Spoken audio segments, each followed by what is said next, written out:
اقبال جب عشق کا لفظ استعمال کرتے ہیں تو اس سے مراد یہ ہوتی ہے کہ اپنے آپ کو کسی بڑے مقصد پر قربان کرنا، یعنی غیر ذاتی ہونا، اپنی ذات سے نکلنا، یعنی خود غرضی سے، نفس پرستی سے، لذت اندوزی سے اور محنت کی طرف جانا، اور مقاصد بڑے رکھنا مقاصد، جیسے وہ افلاطون کا ایک جملہ ہے نا کہ لوگ 3 طرح کے ہوتے ہیں: ایک حکمت سے محبت کرنے والے، ایک عزت سے محبت کرنے والے، لور آف آنر، ایک محبت کرنے والے ہوتے ہیں اشیاء سے، چیزوں سے، جو لورز آف گین ہوتے ہیں۔ تو یہ 3 قسمیں ہیں اصل میں انسانوں کی۔ ایک وہ انسان ہیں جو وزڈم کے ہوتے ہیں لور، یعنی اپنے سے اوپر کچھ ہے ان سے ماورا ہے، اس سے محبت کرتے ہیں، اس کو چاہتے ہیں، تو یعنی اس کی سطح تک بلند ہونے کی کوشش کرتے ہیں۔ ان کا مقناطیس آسمانوں میں لگا ہوتا ہے، جیسے افلاطون کا مقناطیس آسمانوں میں لگا ہوا تھا نا۔ افلاطون جس فلسفے کو بیان کرتا ہے اس میں کشش کا اصول فلکی ہے، آسمانی ہے۔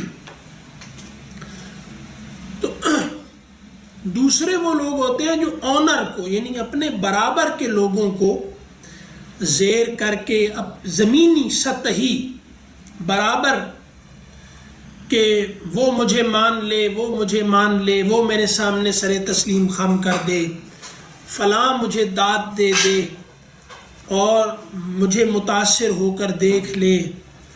تو یہ سب ایک آنر کی خواہش میں وہ زندگی گزار دیتے ہیں۔ تو یہ جیسے سطح پہ آ جاتے ہیں، کیونکہ جب آپ بلندی کی طرف جاتے ہیں نا تو آپ کو بہت ساری قربانیاں بھی دینی پڑتی ہیں، جن میں آنر کی قربانی بھی ہوتی ہے۔ مطلب بڑے بڑے لوگ جو تھے انہوں نے اپنی عزتوں کی قربانیاں دی ہیں اپنے نظریات کے لیے، اور وہ آدمی معاشرے کو بدل نہیں سکتا جو معاشرتی معیارات پر پورا ہو کر عزت حاصل کرنا چاہتا ہو۔ یعنی جو آدمی بھی موجود معاشرے کے عزت کے معیارات پر پورا اتر کے اس سے عزت حاصل کرنا چاہے، وہ اس معاشرے کو بدل نہیں سکتا۔ باغیوں کو جو ہر موجود نظام سے لڑنے والے ہوتے ہیں، وہ کبھی بھی اس نظام میں معزز نہیں ہوتے، وہ انہیں کچلنا چاہتا ہے۔ تو ایک وہ لوگ ہوتے ہیں، اب سقراط کو تھوڑا ہی عزت ملی تھی، تو افلاطون تو سقراط کا شاگرد ہے جس کی ہم بات کر رہے ہیں نا، تو یہ تھوڑا ہی عزت ملی تھی اس کو۔ تو یہ انہوں نے تو، اس نظام نے تو اس کو عزت نہیں دی، اس نے تو اس کو رسوا کرنے میں کوئی کسر نہیں چھوڑی۔ ہاں، اس نے اس سے لڑ کر اپنے آپ کو ثابت کیا، تو یہ ہوتا ہے بہرحال۔ دوسرے وہ لوگ ہوتے ہیں جو اپنی برابری کی سطح پہ، یہ بادشاہ، حکمران، سیاستدان، آج کا پورا معاشرہ، یہ اپنی سوسائٹی میں عزت چاہتے ہیں، لوگ ہمیں سلام کریں، عزت کریں، ٹھیک ہے، مرعوب ہوں ہم سے، اور جیسے لوگوں کو خوش کرنے کے چکر میں ہی ساری زندگی گزار دیتے ہیں۔ یہ چھوٹے لوگ ہوتے ہیں ان سے، اور ایک اس سے بھی چھوٹے لوگ ہوتے ہیں۔ یعنی ایک اصول ہے، جیسے ورٹیکل ہے۔ وعلیکم السلام ورحمۃ اللہ۔ آپ کو تو ادھر آنا چاہیے تھا، لیکن آج میں پہلے بیٹھ گیا، تو اب آپ آج پھر ادھر ہی بیٹھ جائیں، کیونکہ اب جو لوگ سن رہے عجیب سا لگے گا نا، اب آپ ادھر آئیں گے میں ادھر جاؤں گا تو پھر مسئلہ ہو جائے گا۔ اور آپ خیریت سے رہیں، آپ تشریف لائے تو مجھ سے بات جاری نہیں رکھی گئی، تو درمیان میں مجھے رکنا پڑا ہے۔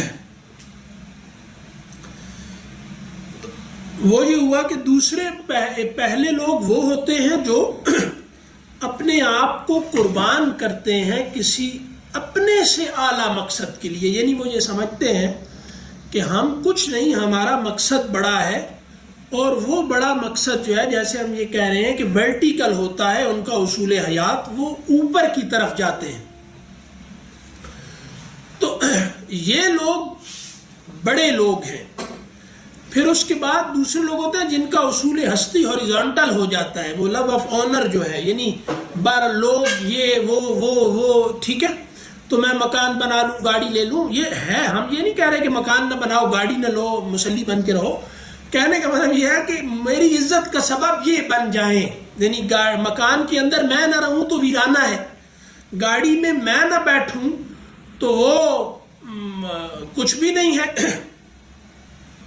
چلتی کا نام گاڑی ہے، جیسے چلا رہے ہوں نا، یعنی ہم بیٹھیں گاڑی میں تو گاڑی کی وقت ہے، ہم لباس پہنیں گے تو لباس کی اہمیت ہے، ہم مکان میں رہیں گے تو مکان ہے، ورنہ تو اس کی کوئی وقت نہیں ہے. انسان گاڑیوں میں بیٹھنا چھوڑ دیں، انسان مکانیت ترک کر دیں، تو یہ سب کھنڈرات ہیں.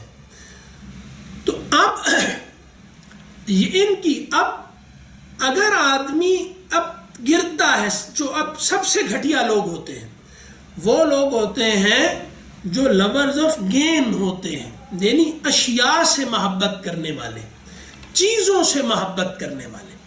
تو سب سے بڑے لوگ کون ہیں؟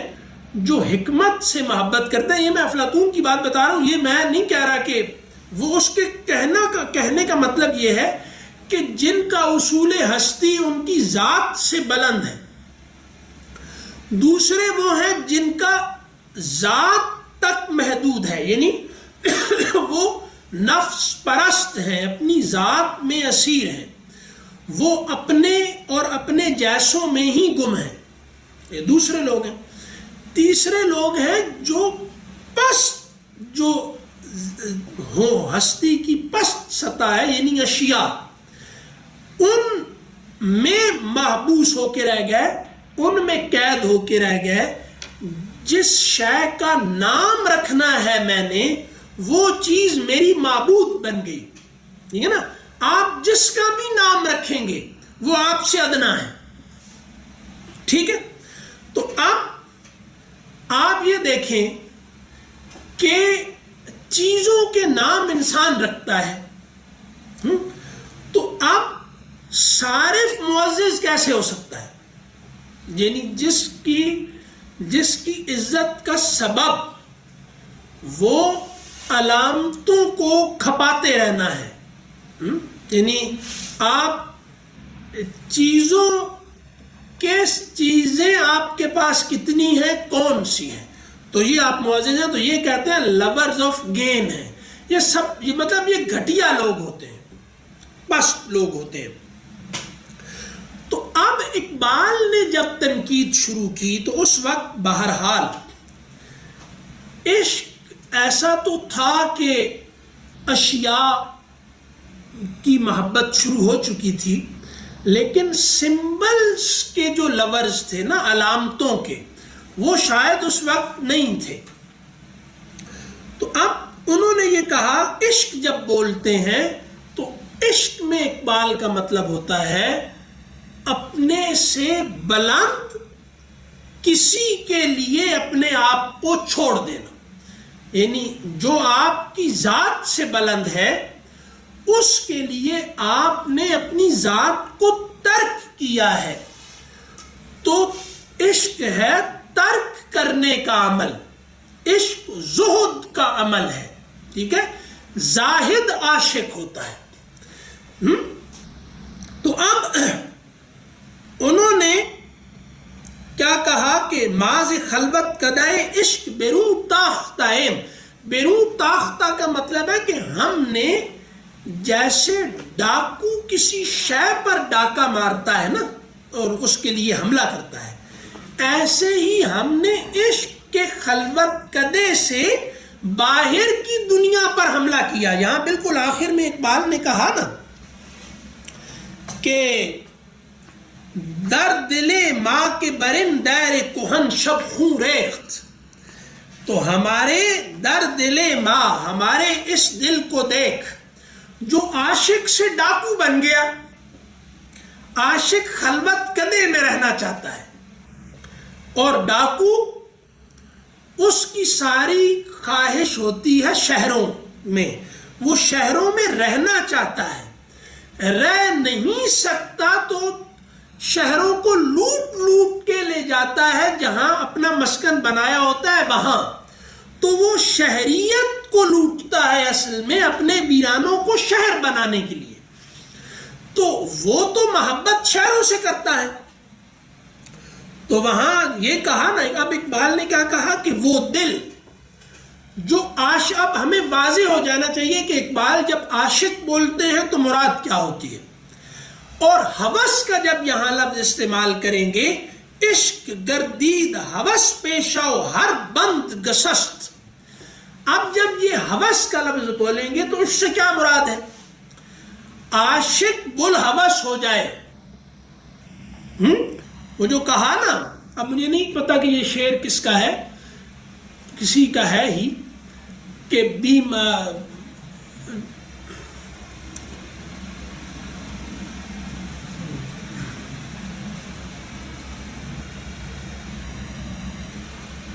اس شاہ و بالہوس کو وہ پہچان جائیں گے، اس شاہ و بالہوس کو وہ پہچان جائیں گے.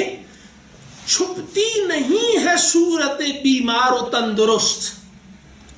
یعنی عاشق تندرست ہے اور بالہوس بیمار ہے. عاشق اور بالہوس کو وہ پہچان جائیں گے. ہوس پرست کو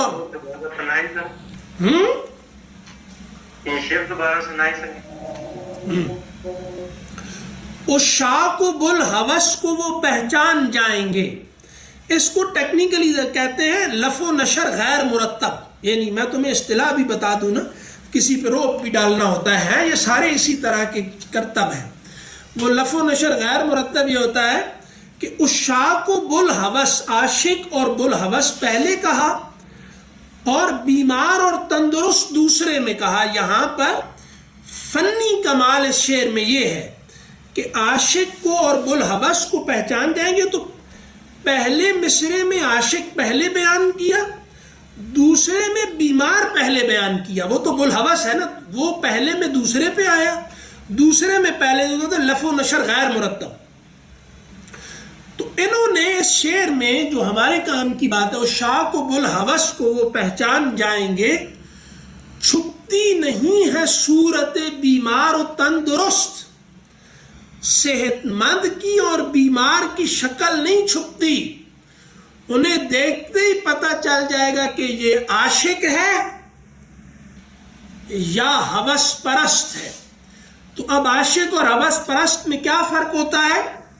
جو محبوب کی ذات پر قربان ہو جائے وہ عاشق ہے، اور جو عاشق کو اپنی ذات میں کھپانے کی ضد کرے وہ بالہوس ہے.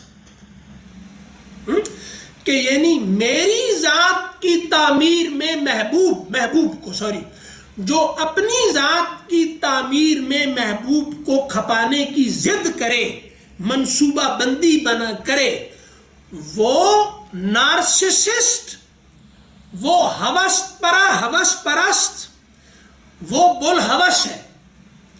اور جو محبوب پر اپنے آپ کو قربان کر دے وہ عاشق ہے. اور یہاں یہ سمجھ لیں کہ بالہوس نیچے کی طرف، اقبال یہاں مسلسل اس بات کو کر رہے ہیں، اگر ہم نہ کریں اس پہ توجہ دیں تو یہ ہمارا مسئلہ ہے. پوری پچھلی پیام کو آپ اٹھا کے دیکھ لیں، اس میں جگہ جگہ اقبال نے یہ کہا کہ یہاں بھی جب کہا نا ماز خلوت قدائے عشق بروں تاختہم، تو آگے کہا خاک پارا صفت آئینہ پرداختہم، ہم نے پاؤں کی مٹی کو چمکایا ہے. یہ چیزیں ہیں ساری، یہ پاؤں کی مٹی ہے، اشیاء، یہ سب یہ انسان کے پاؤں کی مٹی ہے. تو کیا کہا کہ شعلہ کیا ہے وہ کہا نا یہاں پیچھے ادھر کہا خاک پارا صفت آئینہ پرداختہ عین، یہ بڑا درد والا شعر ہے. در نگر ہمت مارا کہ بداوے فگنیم، ہماری ہمت کو داد دے کہ ہم نے جوئے میں عزت ہاری ہے. ہم نے اپنی دستار اتار کر اپنے جوتے چمکائے اور چمکتے جوتوں میں اپنا منہ دیکھتے ہیں. یہ کہا ہے اقبال نے اس میں، در نگر ہمت مارا کہ بداوے فگنیم، دو جہاں را کے نہاں برد عیاں باختین. تو ہم نے اپنی دستار سے جوتے چمکا کر آئینے کی طرح ان میں اپنا منہ دیکھ کر خوش ہوتے ہیں. ٹھیک ہے، تو جو اپنے چمکتے ہوئے جوتوں میں اپنا منہ دیکھتا ہو یہ جدید آدمی ہے. اب اقبال نے یہاں پر کہا کہ عشق گردید ہوس پیشہ، عشق ہوس پیشہ ہو گیا، رخ بدل گیا. ہم نے اپنا فریم آف ریفرنس پورا بدل دیا. ہم نے غیب سے حاضر میں اپنی تمام محنتوں کو منتقل کر دیا.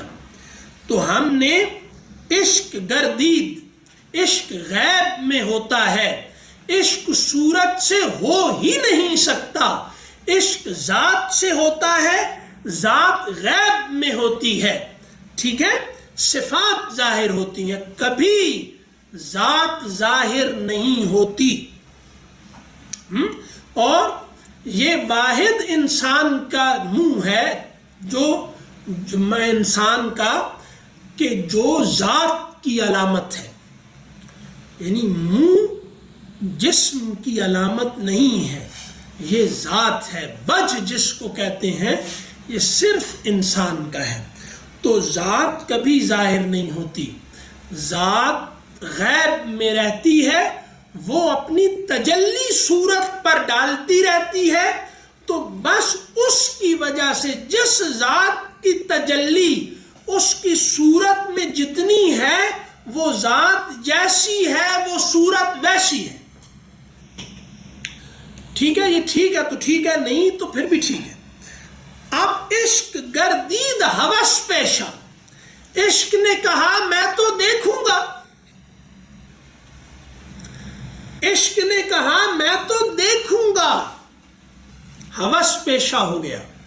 جو کہا پیچھے یہاں اقبال نے دو جہاں راہ کے نہاں بردہ عیاں باختائم، ہم چھپا کر لائے تھے، غیب میں تھے، لیکن جب ہم نے دیکھنے کی ضد کی تو ہم ہار گئے. حضرت موسیٰ کے واقعے میں قیامت تک کے لیے یہ اشارہ موجود ہے کہ دیکھنے کی ضد نہیں کرنی. حضرت موسیٰ نے کہا کہ میں دیکھنا چاہتا ہوں، تو اللہ نے کہا پھر دیکھ، پھر دیکھو. کیا دیکھو؟ خود کو اور مجھے بھی. اور کیا دیکھو؟ تم یہ دیکھ لو کہ نہیں دیکھ سکتے، اور مجھے یہ دیکھ لو کہ مجھے نہیں دیکھ سکتے. تم نہیں دیکھ سکتے، مجھے نہیں دیکھ سکتے. یہی نہ دیکھ سکنا اصل میں اپنے آپ کو دکھا دینا تھا. حضرت ابراہیم نے بھی پھر ذات دیکھنے کی ضد نہیں کی، وہ مثال موجود تھی. حضرت ابراہیم سب سے زیادہ، یعنی ہم نبیوں میں فرق نہیں کر رہے معاذ اللہ، ہم یہ عرض کر رہے ہیں کہ امام الانبیاء ہے نا، انہوں نے کہا کہ یا اللہ یہ تو کیسے کرے گا، صفات ہی ظاہر ہونی ہے نا. تو اللہ نے کہا، وہ وہاں بھی کہا کہ مانو، مانتے ہو؟ پہلے کہا مانتا ہوں، تو کہا یہ اب دیکھ لو. تو یہاں تو ذات کا مطالبہ تھا کہ یا اللہ میں دیکھنا چاہتا ہوں آپ کو. تو اللہ نے کہا کہ نیچے دیکھ، اس پہاڑ کو دیکھ.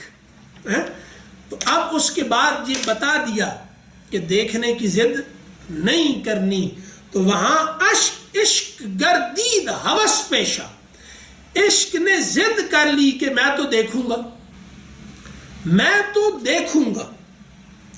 او ہر بند گسست، اس کا ایک مطلب ایسا ہے کہ اس میں وہ ہے اقبال اور ہر بڑا شاعر اس میں، یعنی جیسے کہتے ہیں نا کہ زبان اپنی نچلی سطحوں پہ فرائیڈین ہے، یعنی زبان، ساری زبان، ہر زبان۔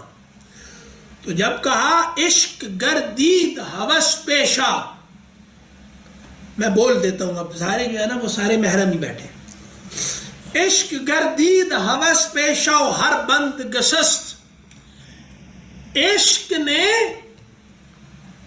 نے بالکل یہ مطلب ہے اس میں، ہر بند گسست، ہر حد توڑ دی، یعنی ہر رکاوٹ ہٹا دی۔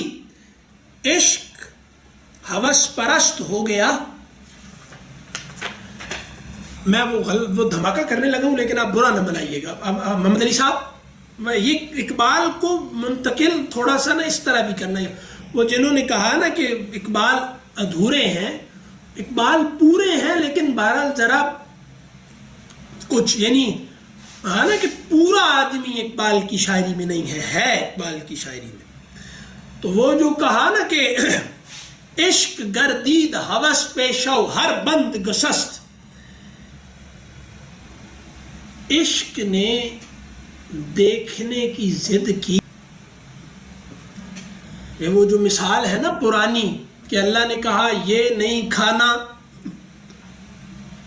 آدم کو روکا تھا کہ ادھر نہیں دیکھنا، وہ دیکھا، تو پھر کیا ہوا؟ بالکل ننگ دھڑنگ ہو گئے۔ تو عشق اگر ہوس پیشہ ہو جائے گا تو اس کے اندر وہ گراوٹ ضرور آئے گی جس میں اب ہم ہیں، یعنی جس گراوٹ کا شکار ہر بند، تو ہر بند کمر بند بھی تو ہے نا۔ پرانے لوگ کہتے تھے کہ یہ آدمی، وہ ایک کہاوت تھی، اس کو کہتے تھے ناڑے نہ سچا۔ اس کا مطلب یہ ہوتا تھا کہ اس کے اندر جنسی کرپشن نہیں ہے۔ اقبال کا اس پہ شعر ہے کہ وہی جواں ہے قبیلے کی آنکھ کا تارا، شباب جس کا ہو بے داغ، ضرب ہو قاری۔ تو اگر شباب پر داغ لگ جائے، یعنی عشق ہوس پرست ہو جائے، تو اس کا پہلا نتیجہ یہ نکلتا ہے کہ قوت سلب کر لی جاتی ہے۔ آدمی میں بہت قوت ہے، ایک قوت کھانے پینے میں نہیں ہے کہ جہاں میں نانے شعیر پر ہے مدار قوت ہے تیری، جو کی خشک روٹی، یہ کھاتے تھے فاتح خیبر۔ مسئلہ کیا تھا؟ بات اصل کیا تھی کہ اپنے جوہر ہستی کی حفاظت کرنی ہے۔ تو اگر عشق ہوس بن گیا، یعنی جسمانی ہو گیا، تو وہ ہر بند توڑ دے گا۔ گسستن کا مطلب عربی میں، فارسی میں ہوتا ہے جدا کر دینا، الگ کر دینا، بے لباس ہو جانا۔ ٹھیک ہے؟ آدم از فتنہ او، اب یہاں بڑے شاعر کو دیکھا ہے کبھی آپ نے؟ یہ دیکھیں آپ کہ اقبال نے پہلے مصرے میں جو اشارہ دیا اور معنی جن تک پہنچایا، بڑا شاعر ہمیشہ آپ کو پہلے معنی تک پہنچائے گا، پھر الفاظ دے گا ان معنی کو۔ اقبال نے پہلے آپ کو اشارے میں آدم کی طرف لے کے گئے. عشق گردید ہوس پیشہ. کیا ہوا؟ روکا گیا تھا کہ ادھر نہیں دیکھنا، ادھر نہیں جانا، لیکن گئے. ہاں، اس کے بعد کیا ہوا؟ اس کے بعد بے لباس ہو گئے. وہ آدم میں آپ کی زندگی میں وہ واقعہ موجود ہے نا. تو یہاں آگے کیا کہا؟ آدم از فتنہ او صورت ماہی در شست. آدم از فتنہ او، یہاں بالکل آدم از فتنہ شیطان. شیطان کون ہے؟ جو عاشق کو ہوس پرست بناتا ہے، جو یہ کہتا ہے کہ تم جو پھل کھاؤ تو ہمیشہ جیو گے اور فرشتے بن جاؤ گے.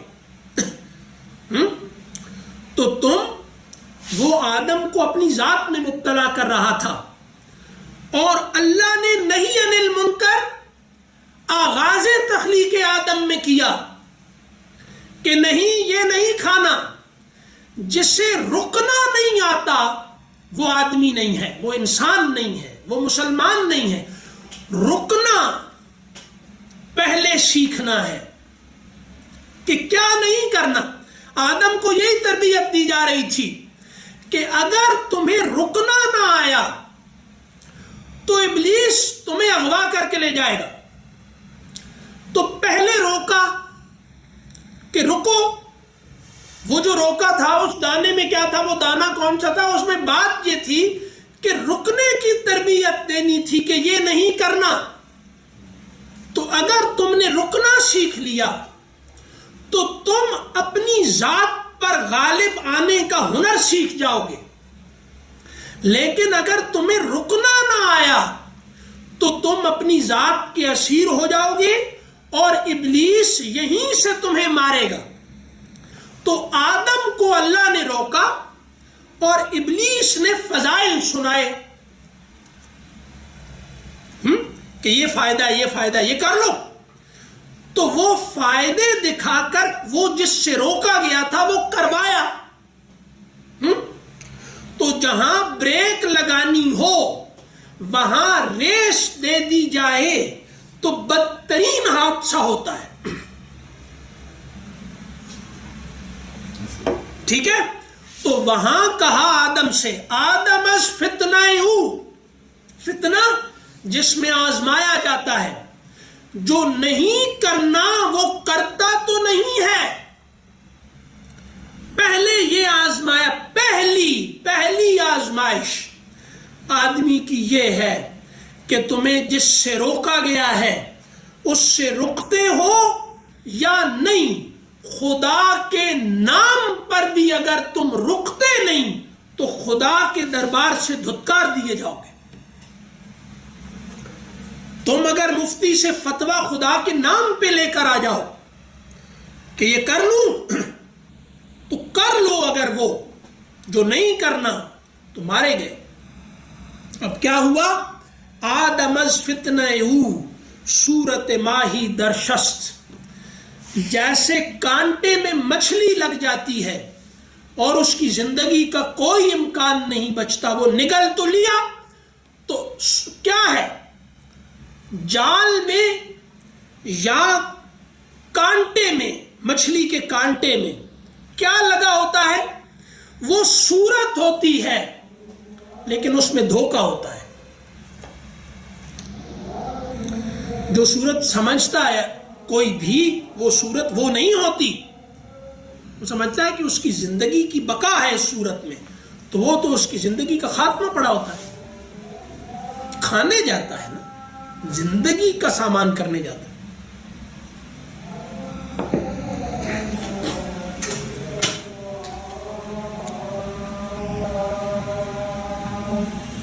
تو آج یہ ایک ہی شعر ہوا. میں تو سوچ رہا تھا کہ یہ آج مکمل کرنا ہے، پر یہ تو آدم از فتنہ او، یعنی عشق ہوس میں کیسے بدلا کہ آدمی معنی کو چھوڑ کر جب صورت کی طرف جاتا ہے، یعنی اس کو سمجھنا چاہیے کہ جال ہے کیا، جال کیا ہوتا ہے۔ یہ جو کانٹا ہوتا ہے مچھلی پکڑتے ہیں جس سے، یہ کیا ہے؟ جب بھی صورت اور معنی میں تمیز ختم ہو جاتی ہے تو جو مچھلی شے کھا کر گہرائیوں کی سیر کرنے کا وقت اپنا بڑھا لیتی ہے، گہرائیوں میں وہ سیر کرتی ہے جس کے ذریعے سے وہ معنی اور صورت ہوتی ہے، خاص صورت ہے، اس میں ایک معنی ہے، یعنی حیات ہے، اس میں زندگی ہے۔ لیکن ایک وقت ایسا آتا ہے کہ معنی بالکل بدل جاتا ہے، اس کا صورت وہی ہوتی ہے لیکن لگا یہ موت کا پھندا اس کے لیے ہوتا ہے، معنی بالکل بدل گیا۔ پہلے مچھلی نے ایک دانہ کھایا، بلبل نے ایک دانہ کھایا، اس دانے کی وجہ سے اس کو زندگی ملی، تو دانہ ایک صورت ہے اور اس میں معنی ہے حیات کا۔ اب یہ دانہ لگا دیا گیا جال میں، اب یہ دانہ ہے، اس کا معنی، صورت ہے اس میں موت، معنی ہے اس میں موت کا، صورت وہی ہے، معنی بدل گیا۔ اب جب معنی شناس نہیں ہے، جو شے کے پیچھے حقیقت کو نہیں دیکھتا، جیسے اقبال نے کہا نا کہ آپ اندر آ جائیں یا پھر اندر آ جائیں، اندر آ جائیں، اندر آ جائیں، اندر آ جائیں، آ جائیں، یہاں آدم خور نہیں بیٹھے۔ اور یہاں یہ ہے کہ وہ جب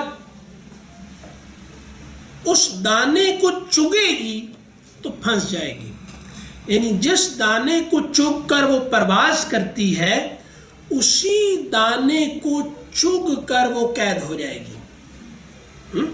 معنی بدل گیا، حقیقت بدل گئی، صورت وہی ہے۔ تو عشق کا ہوس میں بدلنا صورت پرستی ہے، صورت پرستی تباہ کن ہے، اور ہر شکار جال میں پھنستا ہے صورت کا دھوکہ کھا کر۔ کوئی بھی شکاری کس کو کہتے ہیں؟ جو صورت معنی بدل کر سیم صورت سے دھوکہ دے دے شکار کو، اس کو شکاری کہتے ہیں۔ یعنی معنی بدل دیا، صورت وہی رکھی، معنی متضاد کر دیا، موت اور حیات سے موت کو بدل دیا، آزادی سے غلامی کو بدل دیا۔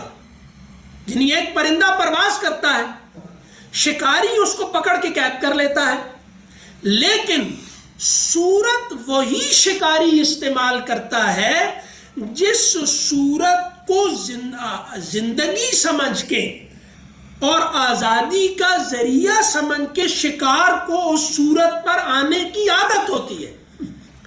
شکاری اس صورت کا معنی بدل دیتا ہے، اور جہاں بدلتا ہے اس مقام کو جال کہتے ہیں۔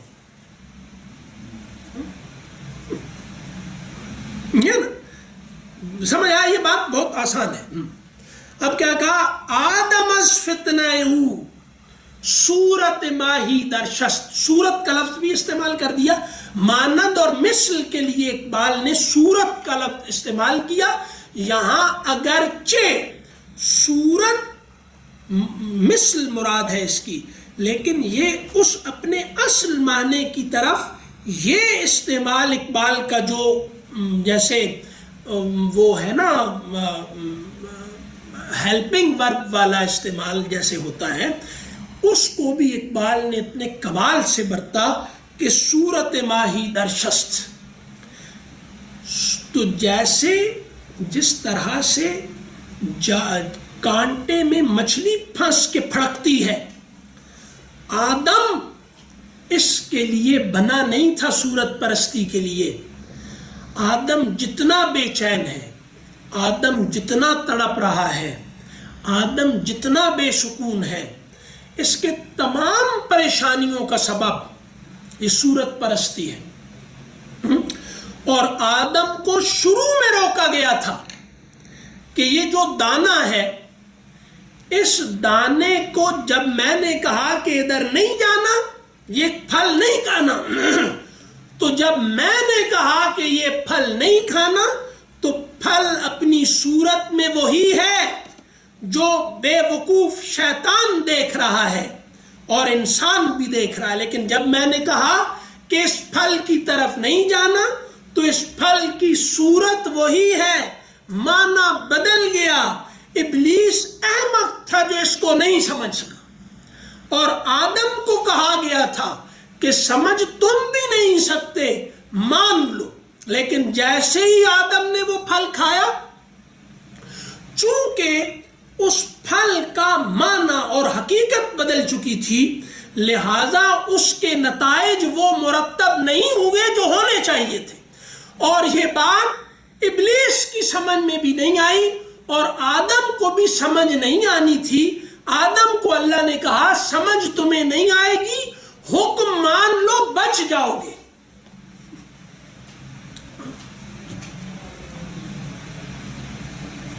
تو مچھلی کو پکڑتے ہیں آپ جس شے سے، وہ مچھلی اپنی زندگی کا ذریعہ سمجھ کے کھاتی ہے. آپ اس کو اس کی موت کا ذریعہ بنا چکے ہوتے ہیں، صورت کو سیم رکھ کر. یعنی صورت سے یہاں مطلب یہ نہیں ہے کہ اس کی شکل، مطلب حواس خمسہ کی زد میں آنے والی ہر شے صورت ہے، چاہے وہ خوشبو ہو، چاہے وہ آواز ہو، جو بھی ہو. اور معنی اس سے الگ ہوتا ہے. ٹھیک ہے جی. تو اگر آدم عشق کے اصول پر کار بند رہا تو یہ تیراک ہے، لیکن اگر اس نے ہوس کو پیشہ بنایا تو یہ شکار بن جائے گا. یہ ڈوبے گا نہیں اگر عاشق ہے، اور اگر اس نے ہوس کو اپنا بنا لیا وتیرہ زندگی کا، یعنی صورت پرستی کو، یعنی دیکھنے کی ضد کی جو نہیں دیکھنا. اب حضور نے فرمایا ہے، یہ کتنے لوگوں کو پتا ہے، قرآن نے کہا کہ لا تقربوا الزنا، یہ ساء سبیلا ہے، زنا برا راستہ ہے. اس کا کیا مطلب ہوا کہ اس کی صورت بڑی بھلی ہے، بہت پرکشش ہے، بہت پرکشش ہے نا، بہت پرکشش ہے، یعنی بدکاری بہت پرکشش ہے.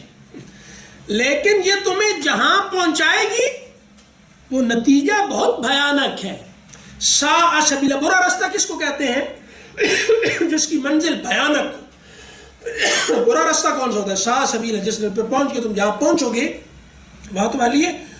تو تم صورت کو دیکھ رہے.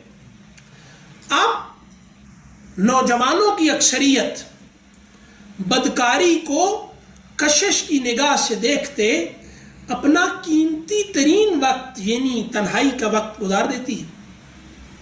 تو اگر تم صورت سے اس طرح کی کشش کا تعلق رکھو گے تو اس کے جو نتائج ہیں وہ ظاہر ہے کہ مرتب ہوں گے. تو یہ والا نیٹ بھی اصل میں وہی جال ہے بنا ہوا اکثریت کے لیے. اور 80-85% پاپولیشن پوری دنیا کی جو ہے اس کے لیے یہی جال ہے، صورت پرستی کا جال ہے. اور اگر آپ کسی بھی ایسی صورت کو کشش سے دیکھیں گے جو برائی سے جڑی ہوئی ہے، تو وہاں آپ کے اندر انہی برے معنی اور حقائق کی قبولیت پیدا ہونی شروع ہو جائے گی. آپ اس سے بچ نہیں سکتے.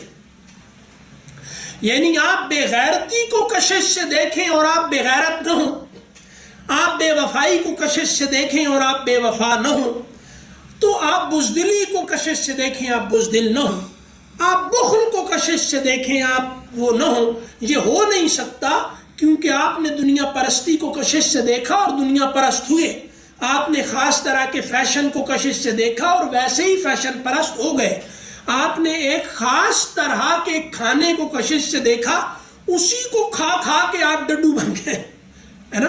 تو اب یہ سارا ہوا ہے تو وہ کیسے نہیں ہوگا؟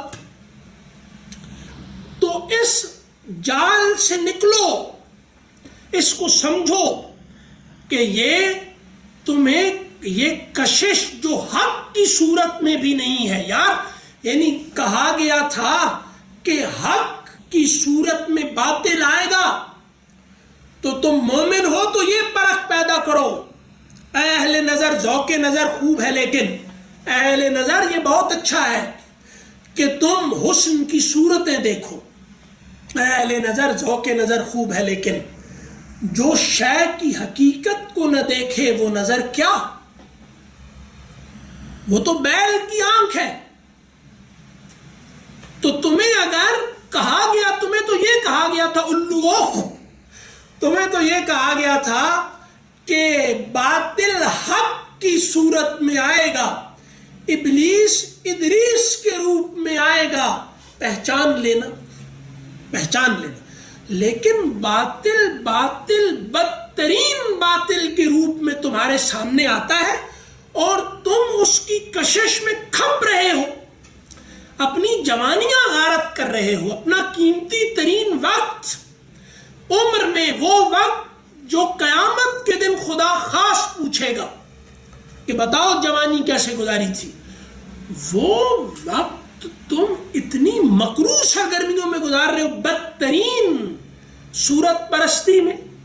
کچھ تو دیکھو، کچھ تو سوچو، اس مرض کا کوئی تو علاج۔